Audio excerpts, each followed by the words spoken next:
Meski Peggy alias Peron pelaku pembunuhan terhadap Vina Cirebon sudah ditangkap, nampaknya drama belum berakhir.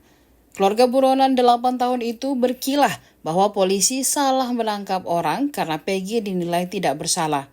Belum lagi pihaknya menyebut jika Peron memiliki kepribadian yang baik hingga tidak mungkin melakukan perbuatan keji tersebut.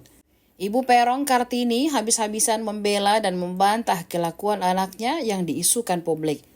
Ibu Peggy memuji anaknya yang soleh dan santun. Meski demikian, jejak digital mengungkap fakta yang berbeda. Menurut Kartini, anak pertamanya itu tidak pernah merokok apalagi meminum minuman keras. Bahkan, Peggy disebut tidak pernah meninggalkan sholat.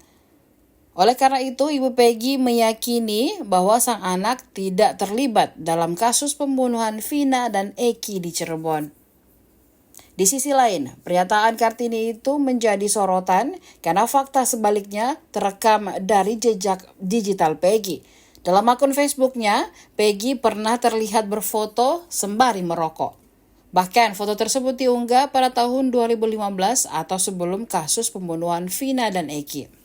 Banyak juga foto Peggy sedang kongko atau bernongkrong bersama teman-temannya. Peggy juga pernah memposting foto dengan Sisha bersama teman-temannya yang lain. Selain itu, Peggy juga pernah memamerkan tato di tangan kanannya. Tato yang berada di bagian dalam tangannya itu bergambar bintang dan berwarna merah.